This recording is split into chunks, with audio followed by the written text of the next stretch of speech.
아브라함은 할례 받은 사람이랑 할례 안 받은 사람이랑 모두의 조상이다. 그렇게 이야기를 합니다. 11절 다 그러는데, 우리는 뭐 할례 얘기 나오면 이게 무슨 그런 생각이 들지 모르겠지만, 여러분이랑 아주 중요하게 관련된 부분이 있는 내용입니다. 할례 받은 사람이나 할례 안 받은 사람이나 아브라함은 양쪽 다의 조상이다 합니다. 무엇을 근거로 조상이겠습니까? 할례다 아니다가 아니라 믿음. 할례 받은 사람도 믿음으로, 할례 없는 사람도 믿음으로, 아브라함의 믿음의 자취를 따른다는 것으로 그들 모두의 조상이다. 그렇게 이야기를 합니다. 보통 할례는 사실은 믿음이랑 반대되는 것처럼 그렇게 이해되지만 본래는 아닙니다. 본래는 믿음의 의를, 믿음으로 된 의를 인친 것이다. 그렇게 하여서 믿음을 인준하는 것으로 사실은 사용이 됐습니다. 그런데 유대인들이 이제 잘못 사용한 부분이 있는 겁니다.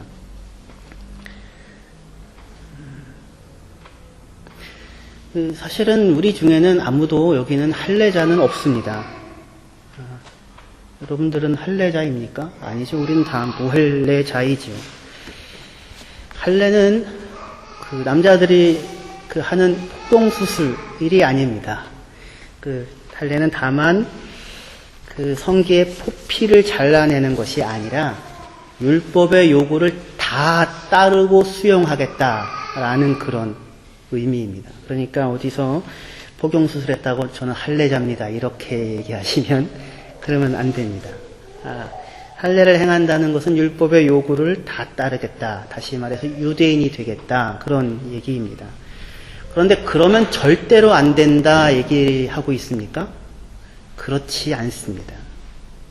아브라함은 할례자에게도 조상이고 무할례자에게도 조상이다.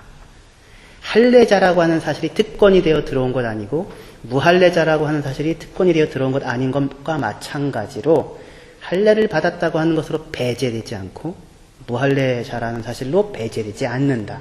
조건은 딱 하나다. 믿음이다. 그렇게 지금 이야기를 하고 있습니다.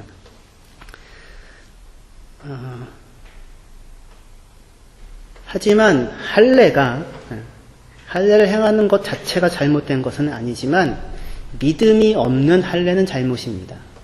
예수 그리스도에 대한 믿음이 없이 율법의 요구를 따르겠다 한다면 다만 정죄를 만날 뿐이기 때문입니다. 우리는 율법의 행위를 통해서가 아니라 할례를 통해서가 아니라 예수 그리스도를 믿음으로 율법의 저주에서 해방되어 자유를 얻게 되었습니다. 그러면 할례는 없어도 되는 건가? 없어도 됩니다. 해서는 안 되는가? 해도 괜찮습니다. 하는 것에 유익이 있는가? 유익이 될 수도 있고 해가 될 수도 있습니다. 다시 얘기해서 지금 제가 얘기하는 것은 할례에 대해서 하는 얘기는 유대인됨에 대한 얘기입니다. 어떤 유익이 있다면 어떤 유익이 있는가? 유대인으로서 갖는 유익이 있을 수 있습니다. 그러나 그 자체가 구원을 낳는가? 그렇지는 않습니다. 그럼 믿음 하나만으로 충분한가? 맞습니다. 믿음 하나로 충분합니다. 왜냐하면 할례는 믿음으로 된 의를 인친 것이기 때문입니다. 그러면 결국 믿어야 된다는 말 아니냐? 맞습니다. 믿어야 된다는 말입니다. 믿으면 된다는 말이냐? 믿으면 된다는 말입니다. 그러면 왜 할례자니 무할례자니 이런 얘기를 복잡하게 하는가? 그렇게 하는 이유는 그렇게 말하는 방식이 중요합니다. 왜냐하면 바울은 지금 믿음에 근거하여서 유대인도 할례자도 받고 있고 무할례자 이방인도 다 복음 안으로 받아들이고 있습니다. 그렇죠. 무할례자의 조상이기도 하고 할례자의 조상이기도 하다. 무엇을 가진 자들의 믿음을 가진 자들의 믿음에 근거하여서 그렇게 이야기를 하고 있습니다. 유대인들이나 이방인들은 할례를 받은 사람들이냐 안 받은 사람들이냐를 가지고 서로 자기를 기준으로 할례를 받아야 해. 율법의 행위를 행해야 해. 이런 것들을 가져야 해. 너희들은 없으니까 아니야. 라고 하여서 자기를 기준으로 다른 사람들을 배제하는, 너희는 안 돼. 라고 이야기를 했었잖아요. 유대인들이. 그런데 복음은 믿음이라고 하는, 예수 그리스도에 대한 믿음이라고 하는 것을 근거로 유대인도 받아들이고 이방인도 받아들이고 있는 것입니다. 이것은 아무라도 다 좋다, 다 받아주겠다라고 하는 것이랑은 다른 거예요. 그렇게 착각하시면 안 됩니다. 이 이야기는 믿음을 근거로 유대인도 받고 이방인도 받는다라는 이야기는 아무도 자기가 기준이다 라고 내세울 수 있는 남다른 사람이 없다는 겁니다. 할례 받았다고 내가 기준이다, 남다르다 얘기할 수 있는 조건이 되지 않는다는 겁니다. 기준을 낮추는 것이 아니라 엄청나게 높은 기준을 제시하고 있는 것입니다. 다시 얘기해서 누구도 자신들이 가지고 있는 것으로는 이 복을 누리는 이 자리에 들어올 수 없다는 겁니다. 무엇만으로 들어올 수 있느냐? 오직 예수 그리스도를 믿는 믿음으로만 이 복을 누리는 이 자리에 들어올 수 있다라는 이야기입니다. 근거가 되는 믿음은 어떤 믿음이었습니까? 23절부터 24절을 한번 보시겠습니다. 제가 읽겠습니다. 그에게 의로 여겨졌다 기록된 것은 아브라함만 위한 것이 아니요 의로 여기심을 받을 우리도 위함이니 곧 예수 우리 주를 죽은 자 가운데서 살리신 이를 믿는 자니라 말합니다. 믿는 믿음의 내용이 뭐냐면 예수 우리 주를 죽은 자 가운데서 살리신 것을 믿는 믿음입니다. 예수 그리스도를 믿는 믿음으로만 그 자리에, 이 복을 누리는 자리에, 영생의 자리에 들어와 설 수 있다라고 이야기를 합니다. 예수가 기준이고 예수가 근거입니다. 교회는 바로 이 예수 그리스도의 죽음과 부활 위에 세워집니다. 바로 이 예수 그리스도의 예수님의 이름 안에 유대인도 들어와 설 수 있고 이방인도 들어와 설 수 있고 저도 설 수 있고 여러분도 설 수 있습니다. 예수께서 죽으셨고 다시 사셨기 때문입니다. 그런데 이 사실, 예수께서 죽으셨고 다시 사셨다고 하는 사실이 뜻하는 바는 무엇이겠습니까? 25절에 보시면, 4장 25절에 보시면 예수는 우리가 범죄한 것 때문에 내줌이 되고 또한 우리를 의롭다 하시기 위하여 살아나셨느니라 라고 말합니다. 예수께서 죽으신 이유가 뭐예요? 우리의 죄 때문입니다. 우리가 죄인이기 때문입니다. 그 죄를 해결하기 위하여, 우리의 죄를 위하여 죽으셨고, 그리고 우리를 의롭다 하시기 위하여 우리에게 생명을 주어 누려 살게 하기 위하여 다시 살아나셨다는 것입니다. 예수님은 저를 위해 죽으셨고 여러분들을 위하여 죽으셨습니다. 예수님은 저의 죄를 위하여 죽으셨고 여러분들의 죄를 위하여 죽으셨습니다. 그가 그렇게 우리를 위하여 죽으신 이유가 무엇입니까? 도둑이 오는 것은 도둑질을 하고 죽이고 멸망시키려는 것뿐이요 내가 온 것은 양으로 생명을 얻게 하고 더 풍성히 얻게 하려는 것이라. 나는 선한 목자라. 선한 목자는 양들을 위하여 목숨을 버리느니라. 이렇게 말씀합니다. 도둑은 죽이고 멸망시키지만 요한복음 10장 10절 11절 말씀인데요.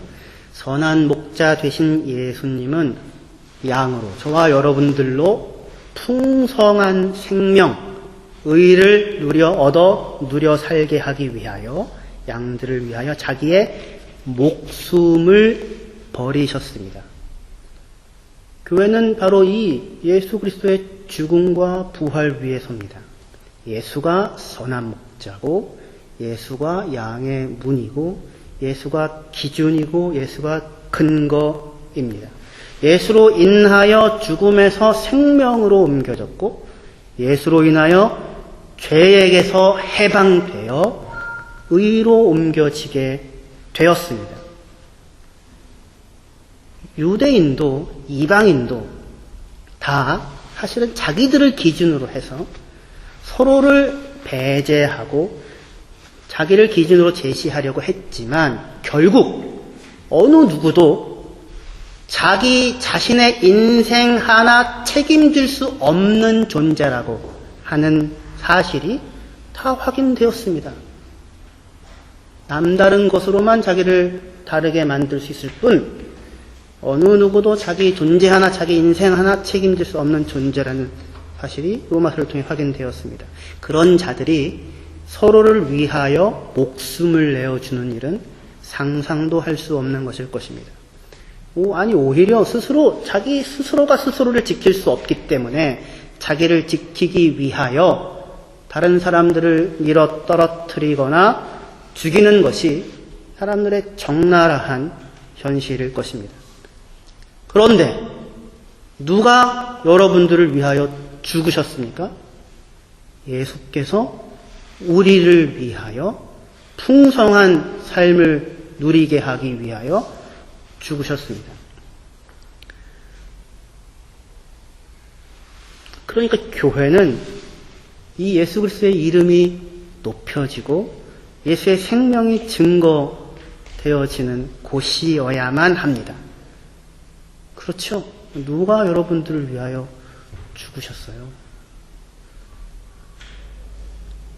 그런데 그런 교회에 예수를 믿는다고 하는 사람들이 모인 교회에서조차도 실제로 벌어지는 일은 나를 사랑하사 나를 위하여 자기 자신을 내어주신 자기 몸을 찢고 피를 쏟으신 예수 그리스도의 이름이 높여지고 증거되어지는 것이 아니라 자기의 이름이 높여지고 자기가 증명되기를 바라는 사람들로 넘쳐나고 있는 것이 현실이다. 그렇게 생각할 수 있을 것입니다. 여러분을 위하여서 예수님께서 죽으셨다라고 할 때에 그것은 여러분이 왕이고 예수님은 종이다. 그런 뜻이지요. 믿으시면 아멘 하십시다. 아무도 안 하시는 것을 보니 잘 듣고 계시는군요. 교사 예배 때는 걸리는 사람이 있었는데 예수께서 우리를 위하여 죽으셨다는 것은 우리가 왕이고 예수가 나를 위하여 죽어줄 정도로 종이야 라를 뜻하는 것이 아닙니다. 그럼에도 불구하고 예수를 믿는다고 말하면서도 그렇게 착각을 하고 현실적으로 살곤 합니다. 하나님은 여러분들을 사랑하십니다. 성경이 이야기하는 진리지요. 하지만 그렇게 하는 이야기를 들으면 하나님이 주인이고 내가 그의 은혜를 받아 누려 사는 사람이라고 생각하는 것이 아니라 내가 주인이고 하나님이 종이라고 착각을 하는 것입니다. 아이들이 그렇게 하는 것처럼. 왜 내 말 안 들어? 왜 내 말 안 들어줬어? 부모에게 그렇게 얘기하는 거죠. 예수께서 우리를 위하여, 여러분을 위하여 죽으셨다는 것은 목자가 양을 위하여 생명을 바친 것이고 왕이 백성을 위하여 자기를 내어준 것이며 주인이 종을 위하여 자기의 모든 것을 포기한 것이고 창조자인 하나님이 피조물인 사람을 위하여 자기의 생명을 내어준 것이며 부모가 자녀를 위해 자기의 생명을 쏟아 부은 것 같은 일이었습니다. 그것을 통하여 확인되는 게 뭐예요? 하나님의 사랑의 크심과 은혜의 크심이죠. 은혜는 공짜가 아닙니다. 은혜는 공짜가 아닙니다. 하나님의 사랑과 하나님의 은혜의 선물인 영생과 천국과 하나님 나라를 누리는 그 복은 예수께서 여러분들을 위하여 죽으셨기 때문에 여러분들의 것으로 누릴 수 있게 되어진 것이지 그냥 어디서 나온 것이 아닙니다. 밥 하나 먹기 위해서도 그냥 저절로 밥이 생기는 줄 애들은 알지만 그렇지 않죠. 아빠가 밖에서 들을 소리 못 들을 소리 들어가며 돈을 벌어다 주고 애들 얼굴도 못 보면서 집에서 엄마가 오늘은 어떤 반찬을 할까 고민해서 그게 늘 스트레스죠. 매일같이 함에도 불구하고. 그리고는 반찬을 해서 주면 이게 뭐야 하면서 안 먹는 그 하늘에서 떨어지는 줄 아는. 근데 그 아이를 위하여 희생하는 수고가 있기 때문에 누군가의 입에 밥이 들어가잖아요. 교회도 마찬가지죠. 교회도 공짜가 아닙니다. 교회에서 우리가 성가대 찬양을 듣는다는 건 좀 이상하지만 같이 찬양을 할 수 있는 것도, 은혜를 받을 수 있는 것도 성가대원들이 일찍 나와서 연습하여 하나님께 찬양을 하기 때문에 되는 것이죠. 교회가 무슨 그렇게 해서 풍성하게 나눠주고 퍼줄 수 있다면 누군가가 희생하고 있기 때문입니다. 누군가가 자기의 것을 포기하고 내어주었기 때문에 그것들이 이루어지는 것입니다. 예수께서 우리를 위하여 자기의 목숨을 내어주시고 생명을 내어주셨습니다. 우리의 것이 되었습니다. 하나님의 크신 은혜와 사랑을 확인하게 됩니다. 그래서 하나님께서 그것을 자기가 행하신 일을 근거로 하여서 유대인도 이방인도 그 누구도 그가 그이기 때문에 안 돼 라고 이야기하지 않고 그의 있는 모습 그대로를 받고자 십자가를 지셨습니다. 그러니 우리의 그 있는 모습으로 유대인이면 유대인, 이방인이면 이방인 부름받은 자기의 모습으로 자기가 가지고 있는 그 모습 그대로를 가지고 하나님께 영광을 돌리며 주를 따라 살며 주를 위하여 살아가는 것이 우리의 마땅한 일일 것입니다. 그런데 그게 아니라 현실 속에서 교회에서 예수를 믿는다고 하는 사람들 가운데 벌어지는 일은 그것이 아니라 하나님도 내 말을 들어야 하고 하나님도 내 마음을 만족시켜줘야만 하고 하나님도 내 자존심을 채워줘야만 하고 하나님도 내 비위를 맞춰줘야 한다고 착각을 하는 사람들로 은혜가 오용되는 것입니다. 보통 그렇게 이야기하죠. 교회가 사랑이 있어야지. 이 아픔과 상처를 가지고 이야기를 하기도 합니다. 교회는 사랑이 있어야 합니다. 하지만 누군가가 그 말을 그렇게 할 때에 그 말 뜻이 뭐예요?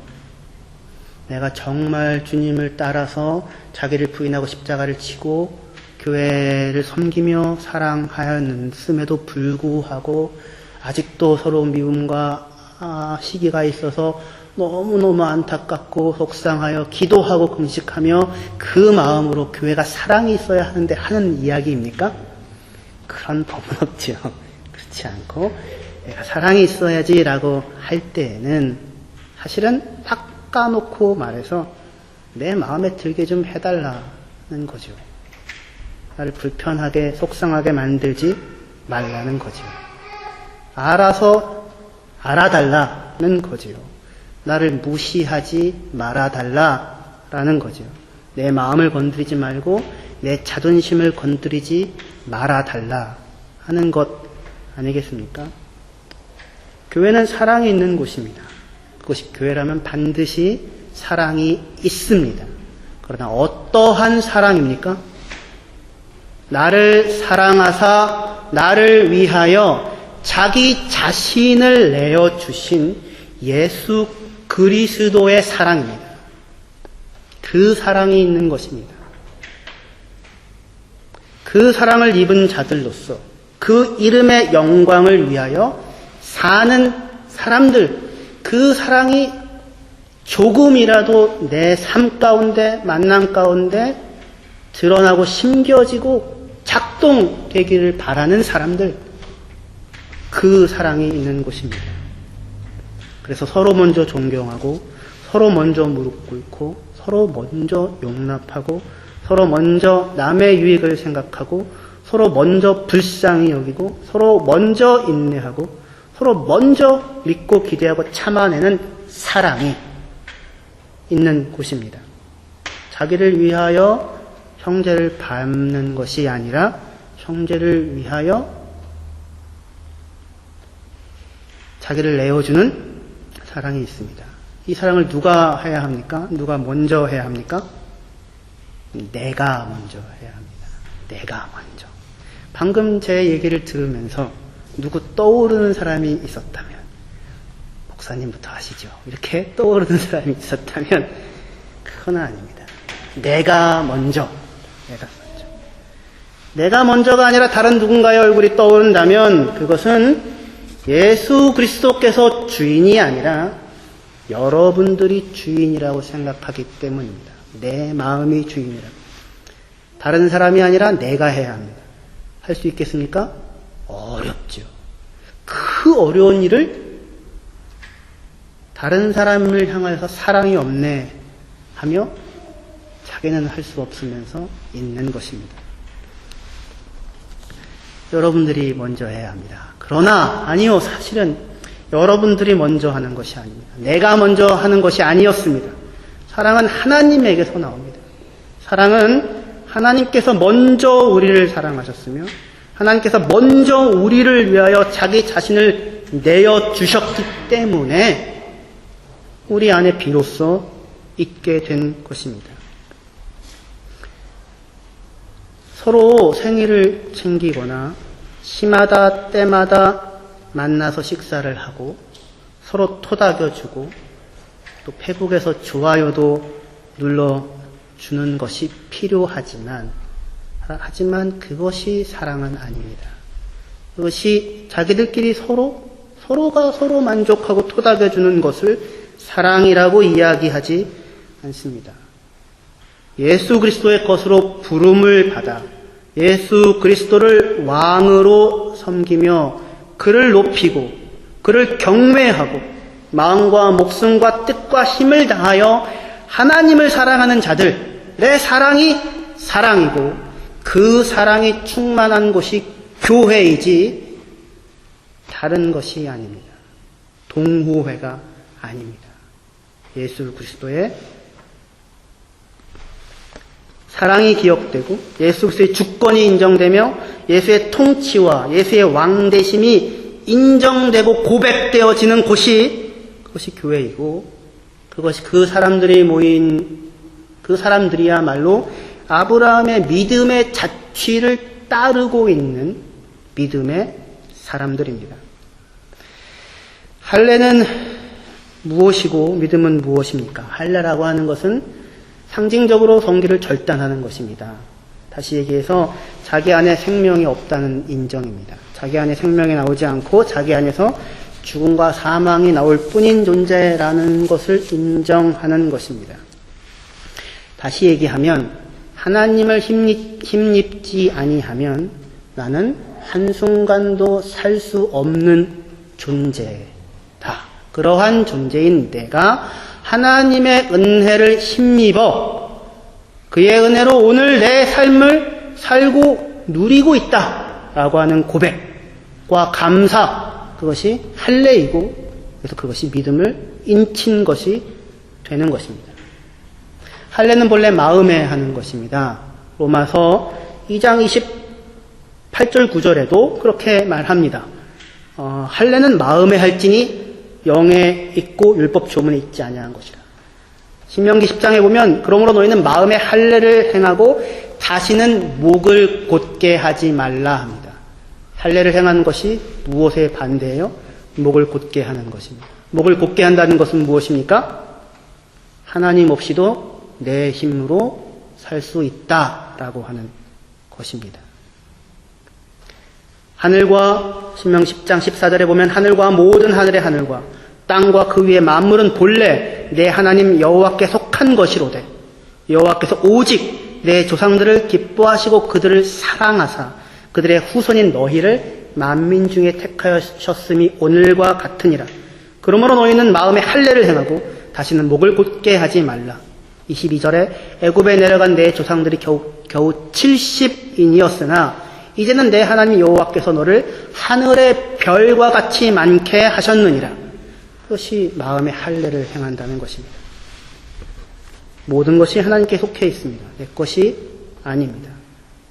하나님께서 조상들을 사랑하여 아브라함을 사랑하여 이스라엘 사람들을 저와 여러분들을 하나님의 택함 받은 하나님의 백성으로 세우셨습니다.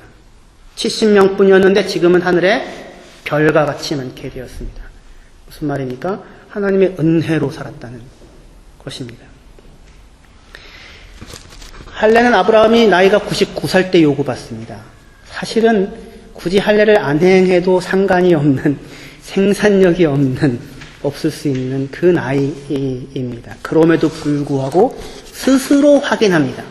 내 힘으로 사는 것이 아니라 하나님을 힘입어서 산다는 것입니다. 그리고 그 믿음을 따라 할례를 행합니다. 믿음은 눈에 보입니다. 바라는 것들의 실상이고 보이지 않는 것들의 증거다. 믿음은 눈에 안 보이는 게 아니라 보인다. 그렇게 얘기합니다. 믿음은 바라는 것들의 실상이고 보이지 않는 것들에 대한 증거다. 믿음은 아직 보이지 않는 미래를 오늘로 가져와서 그것을 보게 합니다. 아브라함 할례를 행하는 것으로 자기 안에는 생명을 낳을 수 있는 것이 없지만 하나님께서 나를 통하여 하늘의 별과 같은 무수한 자손을 낳게 하실 것이다 라고 하는 것을 고백하고 할례를 행하여 그것을 보이지 않는 미래를 오늘로 갖다가 자기의 삶에다 놓아놓고 있는 것이 믿음입니다. 여러분들이 스스로 아브라함의 믿음 가운데 있나 시험하여 보시기를 바랍니다. 믿음은 여러분들이 다 알 수 있습니다. 보이고 확인할 수 있습니다. 어떻게 살고 있는가를 보시면, 무엇을 믿고 사는가를 보시면, 누가 주인인가를 생각하고 사는가를 보시면 알 수 있습니다. 저는 믿음이 없어요. 그거는 자랑이 아니고 그냥 웃고 넘어갈 수 있는 것이 아니라 심각하게 두렵고 떨리는 마음으로 하나님 앞에 서서 자기를 살펴보아야 하는 내용입니다. 우리가 믿음이 없는 이유는 하나님이 못 믿을 만한 분이시기 때문이 아니라 하나님이 우리 삶에 찾아온 적이 없기 때문이 아니라 하나님이 우리를 사랑하지 않기 때문이 아니라 여전히 자기가 자기를 믿고 있기 때문입니다. 시편 14편 2절에 여호와께서 하늘에서 인생을 굽어 살피사 지각이 있어 하나님을 찾는 자가 있는가 보려 하신즉 다 치우쳐 더러운 자가 되고 선을 행하는 자가 없으니 하나도 없도다 합니다. 지각이 있어서 하나님을 찾는 자가 있는가 보셨는데 있으면 그들에게 복을 주시고 하나님 자신을 나타내시려고 하셨는데 하나님을 찾는 사람이 한 사람도 없더라 라고 얘기합니다. 왜 그렇습니까? 자기가 자기 힘으로 살고 있다고 살 수 있다고 생각을 하기 때문입니다. 하나님이 풍성하게 허락하신 오늘에 대해 그것이 하나님으로부터 나왔다는 감각이 없습니다. 하나님이 주신 것으로 살고 있음에도 불구하고 그 몸으로 그의 은혜로 구원받은 인생임에도 불구하고 하나님께 감사하지도 않고 하나님께 영광을 돌리지도 않으며 하나님을 찬양하지도 않고 살고 있습니다. 가장 대표적인 표현이 헌금을 하기가 쉽지 않습니다. 평생을 살아도 헌금 한번 떨리는 가슴으로 새해에서 하나 더 들어가면 어떡하나 해가지고 떨리는 손으로 하는 자리에도 서지를 못합니다.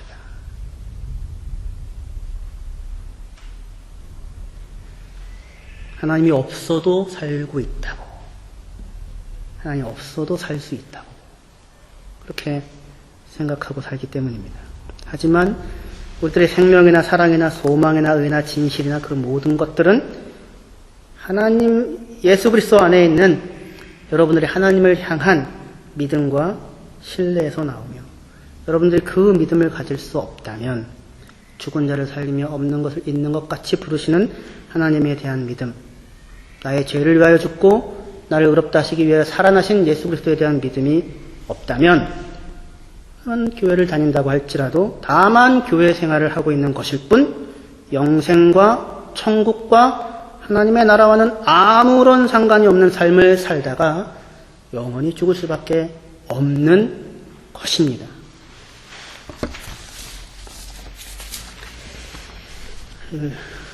제가 이제 요즘에 오는 청년들이나 처음 만나게 된 사람들한테는 단도직입적으로 묻습니다.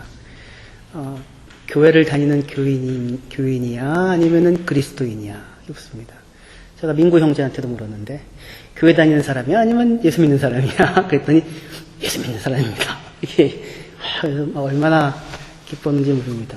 근데 우리 교회에 와서 교회 다니는 사람 되면 안 되는데, 끝까지 예수 믿는 사람으로 남아야 하는데, 여러분들은 교회를 다니는 교인입니까? 아니면 예수가 그리스도임을 믿는 그리스도인입니까?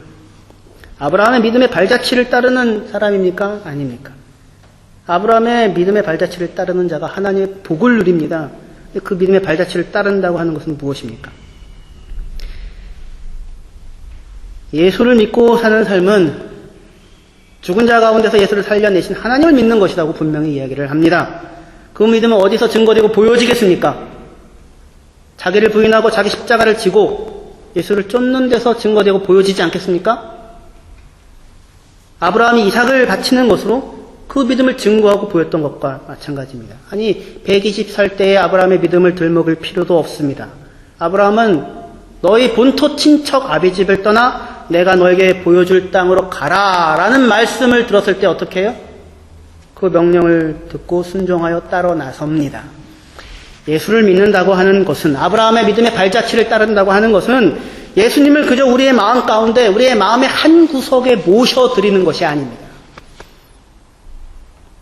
예수님을 내 마음 가운데, 내 마음의 한 구석에 모셔들어서 내 마음의 평화를 구하는 것이 아닙니다. 오늘도 평화를 얻었어.